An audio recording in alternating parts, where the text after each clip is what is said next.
हमारे असद मुफ्ती साहब जाने पहचाने दानश्वर हैं, जंग अखबार के कालम निगार हैं और भले वक्तों में पाकिस्तान से हालैंड तशरीफ ले गए थे। वहाँ उन्होंने अपनी ज़िंदगी कैसे शुरू की, क्या क्या मुश्किलात आई और किस तरह उन्होंने अपना ये मुकाम बनाया और किस तरह वो पाकिस्तान और इंडिया के बारे में क्या विचार रखते हैं, हम इन पे बात करना चाहेंगे। मुफ्ती साहब का बहुत शुक्रिया, आपने टाइम दिया। मैं सबसे पहले तो थोड़ी सी कहानी सुनना चाहूंगा, बिल्कुल शॉर्ट थी, कि पाकिस्तान से आपकी मुराजत या मुहाजरत वहां पहुंचना कैसे हुआ हॉलैंड में। देखिए जी, सबसे पहले तो मैं आपका शुक्रिया अदा करूंगा कि आपने ये जो तरक्की याफ्ता लोग और तरक्की याफ्ता जो खिता है यहाँ, वहाँ से मुझे ले लिया फोन पे, जो कि बहुत ही मैं समझता हूँ आज से 20-30 साल पहले ऐसा मुमकिन नहीं हो सकता था। ये मैं सब समझता हूँ कि ये वेस्ट की देन है कि आज मैं आपसे गुफ्तगू कर रहा हूँ और आपका शुक्रिया अदा कर रहा हूँ। तो मेरी जो है यूरोप आमद वो काफी पुरानी है। मतलब मैं थोड़ा सा सियासी भी आदमी हूँ, अदबी भी आदमी हूँ, फिल्म से मेरा ताल्लुक रहा है, जर्नलिज्म से है। तो सियासी तौर पे जब वहाँ जुल्फकार अली भुट्टो जो है वो पावर में थे और वो काफी लोगों में पॉपुलर थे और उनकी पार्टी, उन्होंने एक दो बातें ऐसी कही थी कि मैं समझ गया कि इस मुल्क में कुछ नहीं हो सकता, तो इसलिए रहना यहाँ वक्त जाया करना बेकार है। एक तो उन्होंने ये कहा था बाकायदा ओपन के इस मुल्क में तीन ताकतें हैं, पीपल्स पार्टी, अवामी लीग और फौज। और मुझे समझ में आ गया कि अगर ये फौज को पार्टी समझ रहे हैं सियासी पार्टी का, तो ये बेचारे जो है मैं समझ रहा हूँ कि कोई ऐसे वो ताकतवर नहीं है कि उस पार्टी से मुकाबला कर सकें। तो ये एक जो है बुनियादी वजह बनी मेरी वहाँ उस मुल्क से रहने की। और मैं वैसे भी बोर हो चुका था उस सोसाइटी से, एटमॉस्फेयर से, उस जो है मिलियो से। लेकिन मुझे कोई माशी परेशानी नहीं थी उस वक्त। मैं लाहौर का एक पर्चा था शहाब, वीकली शहाब, उसका एडिटर था। जी। और वो फिल्म कौस में मेरी वो कौसर जी, न्याजी का जो था, मौलाना कौसर न्याजी। कौसर न्याजी का वो नजीर नाजी करते थे, तो नजीर नाजी ने मुझे दिया। वो कहने लगे कि ये आप करें, मुझे इस्लामाबाद जाना है, मुझे वहाँ बहुत से काम है, तो ये आप करें।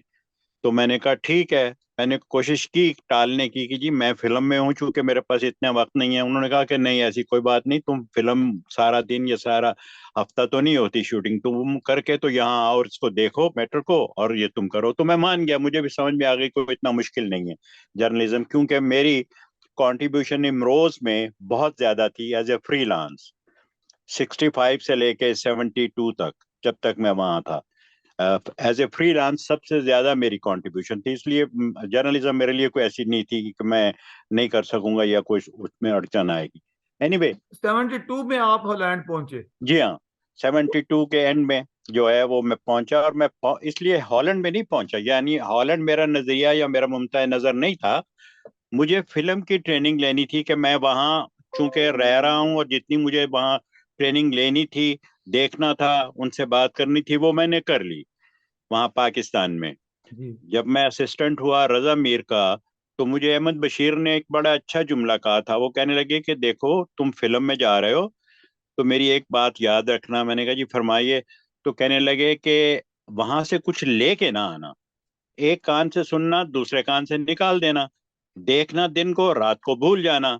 अगर तुमने ऐसा किया तो उसका नतीजा होगा कि मेरी तरह सारी उम्र जूते गांडोगे।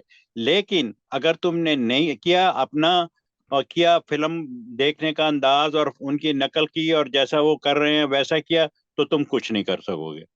तो मुझे बात समझ में आ रही थी उनकी। तो मैंने कहा जी नहीं, मुझे खुद भी वो नहीं करना जो वो सिखाते हैं या बताते हैं, या मैं जो वहां देख रहा हूँ। तो फिर मैं ट्रेनिंग के लिए ईस्टर्न यूरोप जो है वो चला आया।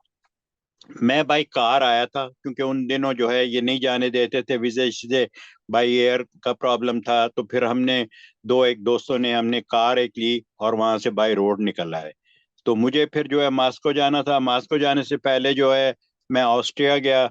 ऑस्ट्रिया से रास्ते में आता है, और मास्को अभी शुरू होने में बहुत देर थी, उनकी क्लासेस शुरू होने में। तो फिर मैं वहाँ गया ऑस्ट्रिया में, और वो मैंने उनके स्टूडियो देखे, उन लोगों से बात की, फिल्म डायरेक्टर से, प्रोड्यूसर से।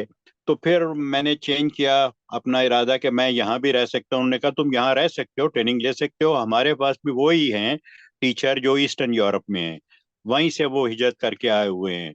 कोई पोलैंड से है, कोई ईस्ट जर्मनी से है, कोई हंगरी से है, तो हमारे पास भी स्कूल ऑफ थॉट वही है।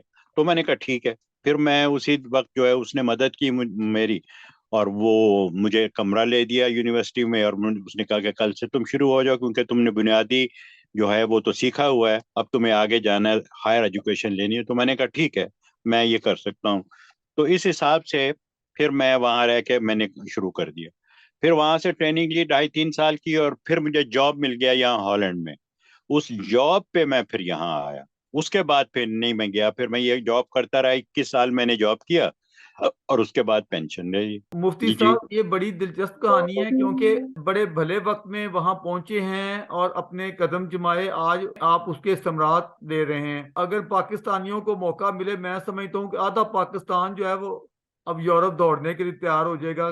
किस तरह लोग बेचैन हैं, हमारी नौजवान नस्ल, लोग कश्तियों में डूब जाते हैं, किसी तरह हम यूरोप में पहुंच जाएं। आपका दौर कितना सुहाना था और आप कितने लकी थे, आपको बर वक्त आपने सही फैसला भाई किया। उस वक्त तो वीजे भी नहीं थे, बहुत से मुल्कों के साथ तो वीजे भी नहीं थे। जी जी। और उसके अलावा जो है, जो कोई वीजा लेना चाहे जिस मुल्क का, तो खड़े खड़े लगा देते थे कि लो भाई, खड़े खड़े। मैं बता रहा हूँ, यूरोप में जो है रहने के बाद भी, जब मैं ऑस्ट्रिया में था तो हम दिन में चले जाते थे जर्मनी, शाम को वापस आ गए घूम घाम के। हंगरी चले गए, 70 किलोमीटर था वहां से, वियना से, वहां चले गए, वापस आ गए। तो इसलिए उस वो तो हालात भी बहुत अच्छे और बिल्कुल जो है एक्चुअली जैसे होने चाहिए दुनिया के, वो थे। लेकिन बाद में फिर जो हुआ हमने किया, हमारे मुल्क के साथ हुआ, और जो मुल्कियों ने किया, उसका नतीजा तो यही है। मेरे लिए कोई अचंभे की बात नहीं है, और ना ये कोई खबर बनती है कि कश्तियां डूब गई और पकड़े गए और ये हो गया वो हो गया। ये नतीजा है, और ये निकलना था। क्योंकि अगर आपके असूल हैं कोई झूठ बोलने के या गलत काम करने के, तो कुदरत के भी अपने असूल हैं। इसलिए मैं समझता हूँ कि मेरे लिए ये कोई खबर नहीं है। ये सब जो हो रहा है, डूब रहे हैं या पकड़े जा रहे हैं, या जो पाकिस्तानी बाहर आना चाहते हैं, ये मेरे लिए खबर नहीं है। नहीं मुफ्ती साहब, जो लोग बाहर आना चाहते हैं, यूरोप जाना चाहते हैं, आप उनको क्या मशवरा देंगे? मैं ये कहूंगा कि आप क्यों जाना चाहते हैं। जैसे कि जो पाकिस्तान में कहते हैं कि जनाब इतने करोड़ बच्चे जो हैं, 5 करोड़ के 6 करोड़ बच्चे, नहीं, 2.5 करोड़ में। बच्चे स्कूल नहीं जाते, जी यही है ना। जी जी तो मुझे उनकी फिक्र नहीं है। मुझे फिक्र उनकी है जो स्कूल जाते हैं। जी वो वहाँ क्या सीखते हैं? जी तालीम जो है वो तो उनके पास है नहीं। पढ़ाने वालों के पास नहीं है, तो पढ़ने वालों के पास क्या होगी? तो इसलिए मुझे उनकी फिक्र है। मैं कभी नहीं कहता कि जी 2.5 करोड़ या 3 करोड़ या 5 करोड़ आदमी बच्चे जो है वो नहीं जा रहे। मुझे उनकी फिक्र है जो जा रहे हैं, वो क्या करेंगे, वो क्या करते हैं, वो ही लेके यहाँ आएंगे। जनरली मैं बात करता हूँ कि अगर आपको कोई मिल गई ऐसी चीज, कोई वीजा, कोई आपका काम बन गया कि आप यूरोप जा सकते हैं, पढ़ सकते हैं या रह सकते हैं, तो अपना आप हर चीज आपकी ख्यालात से लेके अपने अंदरूनी हर चीज एयरपोर्ट पे छोड़ के आइए। यहाँ आने से पहले आप बिल्कुल एक नए आदमी होने चाहिए, तब तो बात होगी। लेकिन अगर आपने यहाँ आके भी वही काम करना है, यानी मुझे तो आज तक ये समझ में नहीं आया कि आप यहाँ शलवार कुर्ता पहन के बाजार जाते हैं, बाहर निकलते हैं, क्यों? किसको दिखाना चाहते हैं आप कि हमारा कल्चर है? उनको पता नहीं जिन्होंने 400 आप लोगों पे हुकूमत की है, उनको पता नहीं कि आपका क्या कल्चर है। लेकिन वो चूंकि एक एहसास कमतरी और बेवकूफ़ी, और जिसमें मैं समझता हूँ कि किसी किस्म की कोई अफादियत नहीं है, उस हिसाब से कुछ कुछ मजहब का उन पर दबाव होता है। तो इसलिए बहुत से जो हैं वो बन जाते हैं रीजन, जो है वो यहाँ आके भी बदनाम होने के। आए दिन लोग अपने बच्चों को बिलखसूस लड़कियों को मारते पीटते हैं, जान से मार देते हैं। कनाडा, अमेरिका, यूरोप अक्सर निकलता रहता है। तो ये मेरे ख्याल में हमारी जो है वो उसमें डीएनए में शामिल है। हाँ, मैं ये कह रहा हूँ कि ये हमारे बातें जो है हमारी डीएनए में शामिल है, इसलिए इनसे छुटकारा नहीं है। जी। आप जब जी आए हैं तो आपको क्या मुश्किलें पेश आई यहाँ पे? भाई, देखिए, मैं इस बात पे अक्सर इंटरव्यू लेने वाले को कहता हूं कि आप मुझसे इस बारे में ना लें, क्योंकि मुझे कोई मुश्किल पेश नहीं आई। और मुझे तो 3 जिंदगी मिले, तो जब भी मुझे कोई मुश्किल पेश नहीं आएगी मैं यहीं रहूंगा। और मुझे ये फिक्र भी नहीं है कि यहाँ क्या हो रहा है, ये लोग जो है काफी खिलाफ होते जा रहे हैं, लेकिन मुझे पता है कि किस तरह रहा अच्छा जाता अच्छा, है। ये बता दें उनको क्या मुश्किलें हैं ये हमारे लोगों के जाने से। और दूसरी बात ये कि अभी उनकी पार्टी का जो बंदा जीता है यहाँ नीदरलैंड में, हम अखबारों में पढ़ रहे हैं उनके बारे में, उनके बड़े सख्त ख्यालात हैं हमारे लोगों के हवाले से, उनकी पार्टी के या उनके बयानात भी आते रहे हैं। तो इस जी हवाले से हॉलैंड या नीदरलैंड की सोसाइटी में क्या तहफ्फुज़ात हैं, या क्या क्यों वो हमारे बारे में नेगेटिव अप्रोच रखते हैं? देखिए देखिए, वो आदमी जो है, एक तो ये है कि मेरा जाती दोस्त है, सियासत में आने अच्छा से पहले भी, अच्छा। सियासत में आने में से पहले भी मैं अभी जो है उस पर लिखूंगा, और वो तस्वीरें वस्वीरें जो पुरानी है उसके साथ 22 22 25 25 साल की वो भी मैं लगाऊंगा। मतलब ये है कि उसकी जो मैं समझता हूँ मुसलमानों के बारे में जो ख्यालात हैं, वो जी अब सारी दुनिया में हो रहे हैं। वो सिर्फ वो ही नहीं है, वो जो कर रहा है, जो दूसरे मुल्कों में जो मुसलमानों के खिलाफ मूवमेंट्स हो रही हैं, कुछ अंडरग्राउंड है, और अगर नहीं है तो अंडरग्राउंड हो जाएंगी, क्योंकि ये वहां नहीं रहेगा। यहाँ हॉलैंड में कोई भी अंडरग्राउंड इस वक्त मूवमेंट नहीं है, लेकिन उन लोगों के राब्ते आपस में सब में हैं। यूरोप के जितने भी ऐसे लोग हैं जो मुसलमानों को पसंद नहीं करते, क्योंकि मुसलमानों को पसंद करना या ना करना तो एक बड़ी दूसरी बात है। आप यहाँ से अंदाजा लगाएं कि इंग्लैंड में कुछ लोग जो हैं, मैं समझता हूँ मजहब के जो हैं ठेकेदार कह लें या पैरोकार कह लें, वो ये कहते हैं बाकायदा ओपनली कि हम यहाँ रहने के लिए नहीं आए, हम लोगों को, यूरोप के लोगों को, वेस्ट के लोगों को सिखाने आए हैं कि कैसा जिंदा रहा जाता है। अब ये कोई गया पड़ा कोई ब्रिटिश ही होगा जो इस बात पे चुप रहेगा। वो कहते हैं हम सिखाने आए हैं आपको कि कैसे आपने रहना है। आप समझ रहे हैं कि हम जो है महाजर हैं या इमिग्रेशन जो है वो है हम पे आता है, ऐसी कोई बात नहीं है। तो ये सब बातें मैं समझता हूँ ये आपको देखनी पड़ेंगी, और उस पे जो है देख के तो ये करना पड़ेगा कि इसका सदैव किया जाए। पर्दे का है, अब पर्दा जो है एक अच्छा खासा जो है प्रॉब्लम बना हुआ है। भी आप यूरोप में रह रहे हैं और कह रहे हैं साहब हम अपनी मर्जी से रहेंगे। कैसे आप मर्जी से रहेंगे? अगर ऐसे जो है वेस्ट जो है आपके मुल्क में चला जाए और उनकी औरतें बिकनी में फिरें, तो वो कहेंगे हम अपनी मर्जी से रह रहे हैं, तो आप इजाजत देंगे? मतलब आपने जो करना है आप अपने मुल्क में अपनी सोसाइटी में जाके करें। यहाँ उनके लॉ हैं, ये लॉ उन्होंने आपके लिए नहीं बनाए हुए, उन्होंने अपने लोगों के लिए बनाए हुए हैं, उससे आप भी फायदा उठा रहे हैं। समझे ना? और तो वैसे गुंजाइश भी है ना मुफ्ती साहब, लॉ में गुंजाइश है कि आप अपने कल्चर के मुताबिक अपना रहन सहन रख सकते हैं। भाई कल्चर के मुताबिक, हाँ, अगर गुंजाइश होती तो फिर ये सारा कुछ जिस तेजी से बढ़ रहा है ये सारा कुछ ना बढ़ता। गुंजाइश जो है वो यही है ना कि आप आजाद हैं अपनी हद तक, उनके माशरे को खराब करने में आपका कोई अमल दखल नहीं होना चाहिए। आपका अपना है, आप अपने मुल्क में जाके कोई जुबान नाफज कीजिए, कुछ भी पहन लीजिए, कुछ भी खाइए, उनको क्या एतराज है? आप जो है फर्ज किया टेररिज्म में बहुत जो है हाथ है मुख्तलिफ मुसलमान मुल्कों का, जो वो कहते हैं नहीं है, लेकिन इनको तो पता है। तो आप अपने मुल्क में जाके कीजिए जो करना चाहते हैं, या आप दूसरे कुछ सोसाइटी को क्यों करना चाहते हैं? मुझे समझ में नहीं ये बात आ रही, और ना ही मुझे कोई बता पाया है कि आपको क्या प्रॉब्लम क्या है। भाई आप अपने मजहब पे भी चलना चाहते हैं और दूसरे मुल्क में जाके आप अपने मुल्क में जाइए, अपने चलिए मजहब मजहब पे, किसी को क्या एतराज हो सकता है? मुफ्ती साहब इतराज ये हो सकता है अगर कोई वहां दंगा करता है तो इतराज आता है, लेकिन अगर कोई अपनी आराम से इबादत करता है, अपने जो भी मर्जी पहनता है, अपने मुताबिक रहता है, फसाद नहीं करता, किसी को तंगी का बायस नहीं है, तो फिर तो शिकायत नहीं होनी चाहिए। भाई इबादत करने के लिए तो है, वो कह रहा है ये जो अभी जो है आप जिसका आप हवाला दे रहे हैं कि भाई आप इबादत घर में कीजिए। जितनी मस्जिदें हैं हॉलैंड में ये जरूरत से ज्यादा है, इतने मुसलमान नहीं हैं कि इतनी मस्जिदें इस्तेमाल की जाएं। तो वो ये समझता है कि अब और मस्जिदें बनने की जरूरत नहीं है, बनाने की जरूरत नहीं है। इसी तरीके से वो कह रहा है कि कुछ चीजें इस्लाम में ऐसी हैं जो कि गड़बड़ करती हैं बुनियादी तौर पे, उनको आप ना छुएं। वो शख्सी आजादी तो है, यूरोप से ज्यादा शख्सी आजादी किसके पास होगी या कौन देगा?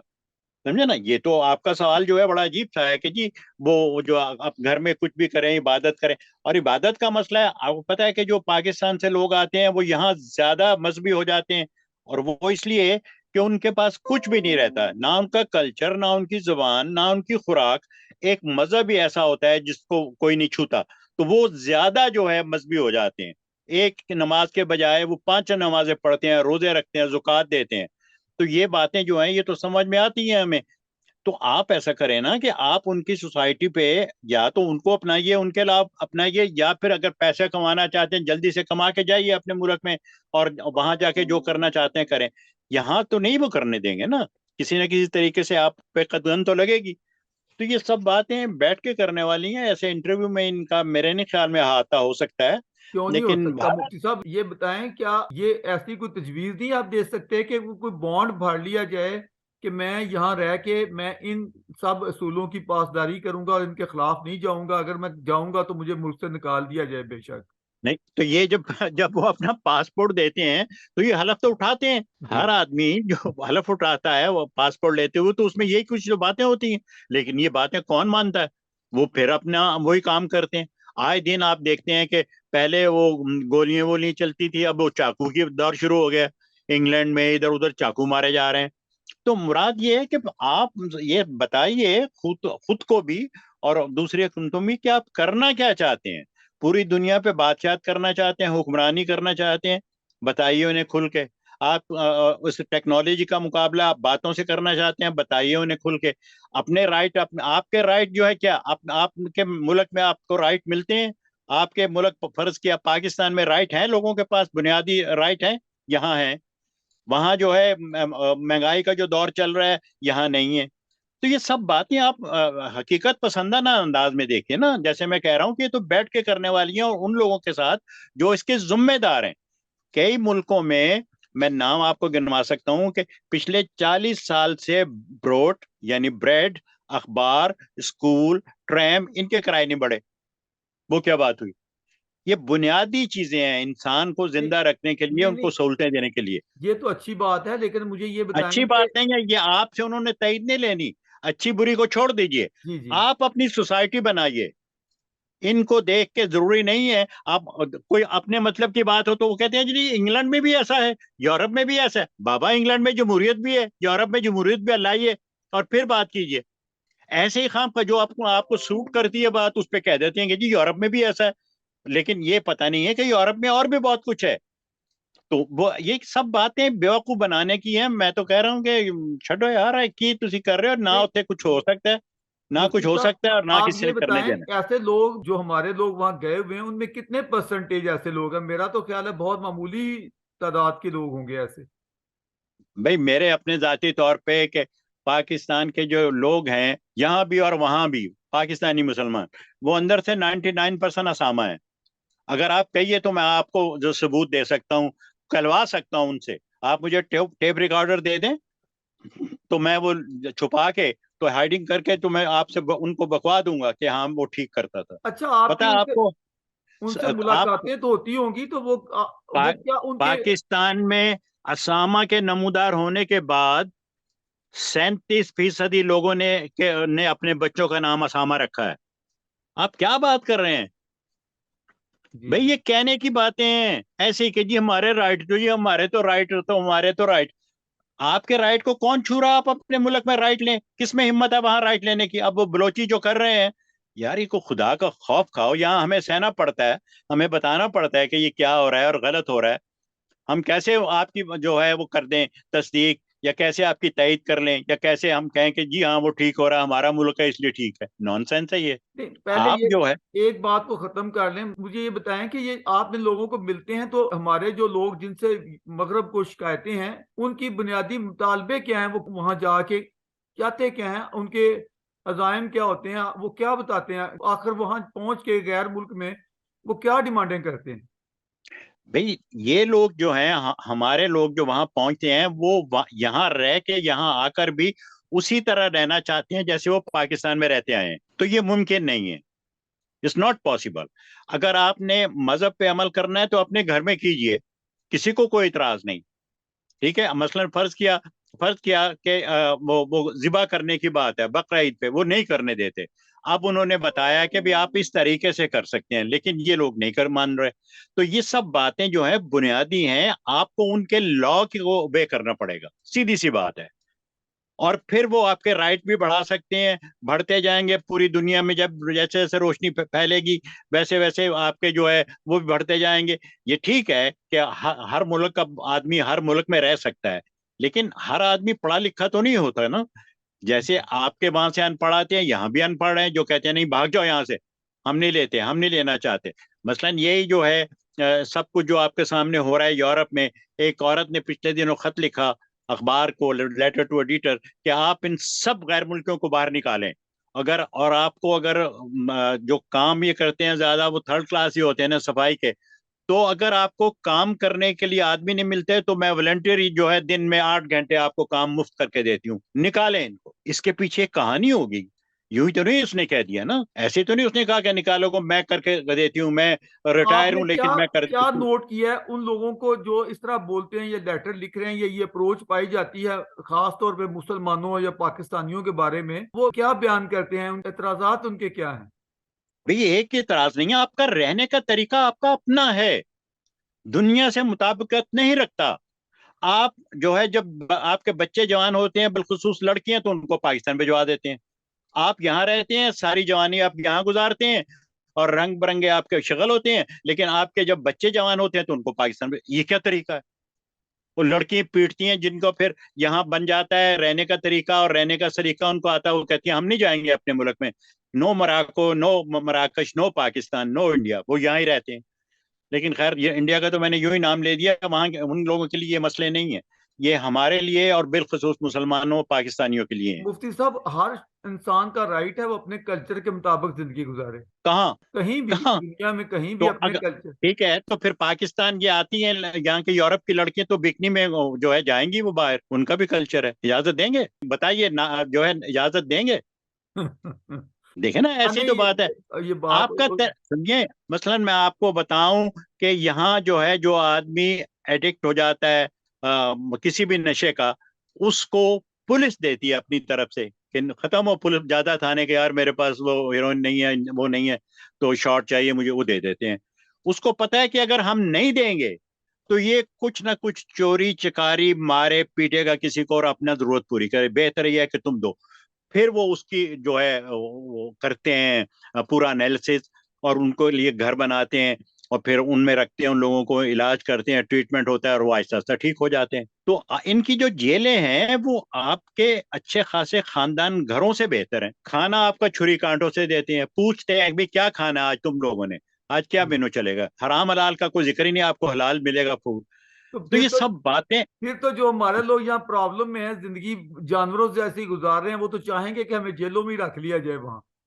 हाँ तो वो मैंने बताया, मुझे कहा है पाकिस्तानी एक ने कि मुफ्ती साहब आप क्या कर रहे हैं, आप क्या कहते रहते हैं, हमें तो कुछ प्रॉब्लम नहीं है, हमें तो सारी उम्र ये जेलों में रखें तो हम रह सकते हैं। अब बताइए, उनको पता ही नहीं कि आजादी की कीमत क्या है।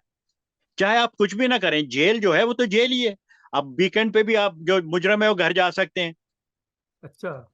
मुजरम जो है वीकेंड पे घर जा सकते हैं बीवी के साथ, बच्चों के साथ, मंडे को आ जाइए वापस। नहीं, वाकई ये तो देखा जाए तो जो यहाँ जिल्लत की जिंदगी गुजारते हैं लोग, उनके लिए वाकई एक नेमत है जेल भी। आप धोखा दे रहे हैं जिंदगी को, आप जिंदगी गुजार नहीं रहे, आप खुद को भी धोखा दे रहे हैं, जिंदगी को भी धोखा दे रहे हैं।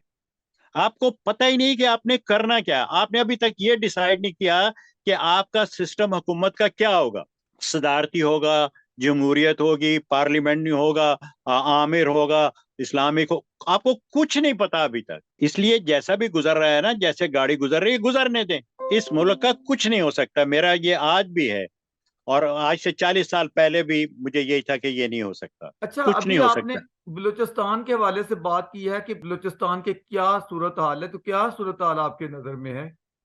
भाई बलोची जो है वो अपना राइट्स मांग रहे हैं। आप कहेंगे कि राइट्स क्या है? हम सबको पता है कि हर सूबे का क्या राइट्स है, क्या होता है। बांग्लादेश जो था वो तो 1 किलोमीटर में 1,000 आदमी था, वहां तो उन्होंने मार लिए। बलोचिस्तान में 1,000 किलोमीटर में एक आदमी मिलेगा, ये कितने मार लेंगे? उनका एरिया, उनका रकबा बलोचिस्तान का और उनका ईस्ट पाकिस्तान का बड़ा फर्क है। इन लोगों को, ये कंपनी बहादुर को शायद ये भी किसी ने आज तक नहीं बताया कि उधर का और इधर का बड़ा फर्क है, उनको पता ही नहीं इस बात का। और ये यही बात जो है मैं समझता हूँ कि बेशतर चीजें जो है वो उनको, फौज को या जो भी कंट्रोल कर रहा है उसको नहीं पता कि ऐसा है। और ये भी बात सही है कि जैसे कह रहे हैं कि भाई फौज अगर गई तो सारा कुछ गया, तो ये तो लेट हो गया। अब हम ये तो नहीं कर सकते, कह सकते कि हाँ भाई नहीं नहीं, आप कितनी देर बंदूक से रोक लेंगे? ऐसा तो नहीं होगा, लेकिन मुफ्ती ये साहब, तय है। बलोचों के मसाइल क्या हैं बलोचों कश्मीर में? बलोचों पे आज तक आपने खर्च कितना किया है? बलोचों पे, सरदारों की मैं बात नहीं कर रहा। ऐसा वक्त भी था, क्योंकि मेरा जर्नलिज्म से डायरेक्ट ताल्लुक है, कि दाता दरबार लाहौर की जो आमदनी थी वो ज्यादा थी उसके बलोचिस्तान के बजट से। आप क्या बात कर रहे हैं? बलोचिस्तान का बजट पूरे का कम था, दाता साहब की आमदनी ज्यादा थी। ओह, अच्छा। जी। तो मतलब मैं फिर बार बार ये कहूंगा कि हम तो बात करके, अब ये जैसे टीवी पे बैठे होते हैं बड़े बड़े जुगादरी किस्म के जो है तबसरा निगार, वो अपना पैसा लेते हैं, बात करते हैं और घर जा चले जाते हैं। ये थोड़ा चाहते हैं कि चेंज आए, या वो ये थोड़ा चाहते हैं कि ऐसा होना चाहिए। आपको भी पता है, आप कॉलम लिखते हैं, मैं भी कॉलम लिखता हूँ। हमको पता है कि वो क्या लिखने देते हैं हमें, क्या क्या करते हैं, क्या कहते हैं। तो मेरी जान, इसलिए बेहतर यही है कि आप उसको उसके हाल में छोड़ दें। मैं तो यही कहूंगा। उसमें अगर थोड़ी सी कोई उम्मीद है मुझे, थोड़ी सी रत्ती भर, तो ये है कि पाकिस्तान इंडिया को अपना बड़ा भाई समझ के उससे तजारत करे। ये बताएं, जो हम अफगानों को भेज रहे हैं कि वो ऊधम मचा रहे थे हमारे केपी में, तो उस पे आप क्या कहते हैं? उद्यम तो आपने मचाया हुआ था। वो कहाँ गए वो सारे लोग? $70 बिलियन कहाँ गया अफगानों के लिए जो लिया था? वो कहाँ है? वो अफगानों के नाम पे लिया था ना। असलम बेग से लेके और वो हमीद गुल थे और हर आदमी थे, जैसा कि वो हमीद गुल ने कहा अभी जी उस वक्त जरूरत थी, अब जरूरत नहीं है। नहीं, अरे ये क्या बल्कि नॉनसेंस है? बल्कि जियाउल हक के दौर से ले रहे थे महाजरों वही। अफगान हाँ महाजरों हाँ, की इमदाद। यही मैं कह रहा हूँ ना, वो कहाँ गया? और फिर वो आप पांचवा सूबा बना रहे थे अफगानिस्तान। ओ खुदा का खौफ खाओ यार। आज के दौर में आप जो है अफगानिस्तान या किसी मुल्क को अपना सूबा बना रहे हैं, हाँ, नहीं, ये तो नहीं हो सकता जी। और आपका हाल ये है कि आप अच्छा खासा सुबह छोड़ के वहां से पतलूने, वहां उनके पता है आपको, म्यूजियम में रखी हुई हैं पतलूने इंडिया के, ढाका के। ये किसी को नहीं पता होगा और कम को पता होगा, मैंने देखी है। ये क्या हो रहा है? लेकिन ऐसे अब मैं भी कह के खत्म कर दूं, आप भी चले जाएंगे बिल्कुल वो टीवी वाला हिसाब के चार पांच बैठे हैं, तो वो करके अपना नहीं पैसे नहीं, लिए, जो चेक लिया। आपकी जो गलत बात होगी मैं भी गिरफ्त करूंगा, लेकिन बात आपकी ठीक है कि ये अफगान लोग जो यहाँ बच्चे पैदा हुए हैं, अब बड़े हुए हैं, उनको इस तरह जबरदस्ती धकेलना ज्यादती की बात है। इस तरह नहीं होना हाँ भाई, चाहिए। तो कोई एक बात तो नहीं है ना? पहले ये बताइए, तो उनको अपने बच्चे किसने कहा था कि और फिर तालिबान देखिए, हमारे बच्चे हैं? बिल्कुल, और किसने फिर कहा देखिए ना, था? हमने तो एक तरफ नारा ये लगाया था टू नेशन थ्योरी का, कि मुस्लिम के बुनियाद पे तो वो मुसलमान है, उनके साथ फिर ये सलूक कर रहे हैं। हिंदुओं के साथ, सिखों के साथ जो किया था, वो तब मजहब की बुनियाद पे जवाब दिया जाता है, जो एग्जैक्टली जुल्म ये किया किया गया था, था। लेकिन इन लोगों को तो ये भी तक नहीं पता। अब कैसे आदमी कितना कुछ बताता जाए? ईस्ट पाकिस्तान और वेस्ट का आपस में ताल्लुक क्या है? कोई चीज नहीं मिलती स्वाय मजहब के, स्वाय मुसलमान के। और मुझे ये समझ में नहीं आई, और ये बात भुट्टो साहब भी नहीं बता सके थे। हमने उनसे भी पूछा था कि बांग्लादेश जो है आपके साथ क्यों आए? आपका 1,000 मील से ज्यादा फासला है, ठीक है? और उधर चला जाए वो मलेशिया, तो इससे बहुत कम है, वो भी मुसलमान है, इधर क्यों आए? And he have not any answer. भाई मुसलमान ही है ना, मलेशिया भी मुसलमान है, उधर चला जाए वो कहे जी मैं मुसलमान अच्छा, हूं, इधर ही जाऊंगा। एक मिनट में ये बता दें कि पाकिस्तान के मसाइल का हल क्या है आपकी नजर में? कुछ नहीं, कुछ नहीं, कोई नहीं कर सकता पाकिस्तान पाकिस्तान का के मसा कुछ नहीं हो सकता। जैसे फ्यूचर क्या मैंने देखें? बताया कि एक थोड़ी सी मुझे उम्मीद है, जो मैंने फिक्रा पूरा कर देता हूँ, जिसपे आपने कहा कि ये बैठ के एक अलग मौजू है ये। इंडिया से दोस्ती की जाए, और दोस्ती भी बड़ा भाई छोटा भाई, हम्म। दोस्त की बुनियाद जो है वो बराबरी की बुनियाद पे नहीं हो सकती। ये बता दें आप अपनी कौम को भी कि दोस्ती इंडिया आपसे नहीं करेगा बुनियादी तौर पे एक बराबरी पे बैठ के। लेकिन बड़ा भाई सम हाँ, लेकिन मुफ्ती साहब, बोलिए। साथ ही मुतालबा आ जाता है ना कि वो कश्मीर का इशू हमारे रुकावट बना हुआ है दोस्ती। तो फिर अभी तो फिर ऐसे 3 इशू हैं जो मैं अभी गिनवा देता हूँ। कश्मीर का मसला पूरे का पूरा वो आपको दे दे, अमृतसर भी दे दे, सारा कुछ, फिर मैं 3 मसले बता देता हूँ, अभी वो बता दूं। वो क्या है? इंडिया के साथ जो मसले हैं, वो बताएं, टाइम खत्म हो रहा है। तो बस फिर यही तो मैं कह रहा हूँ ना भैया, बहुत मसले हैं। मतलब 3 मसले में उसमें से एक ये ले रहे फौरी तौर पे कि वो क्या था आपका, वो जनरल हमीद गुल ने मुझे कहा है मेरे सामने, मेरे दोस्तों के सामने, कि जिस फौज को मैंने ट्रेनिंग दी है वो इंडिया को कभी माफ नहीं करेगा, बांग्लादेश का बदला लेके रहेगा। आप चाहे कश्मीर ले लें। दूसरा मसला, पाकिस्तान की आबादी ज्यादा हो गई, जगह हमारे पास कम है।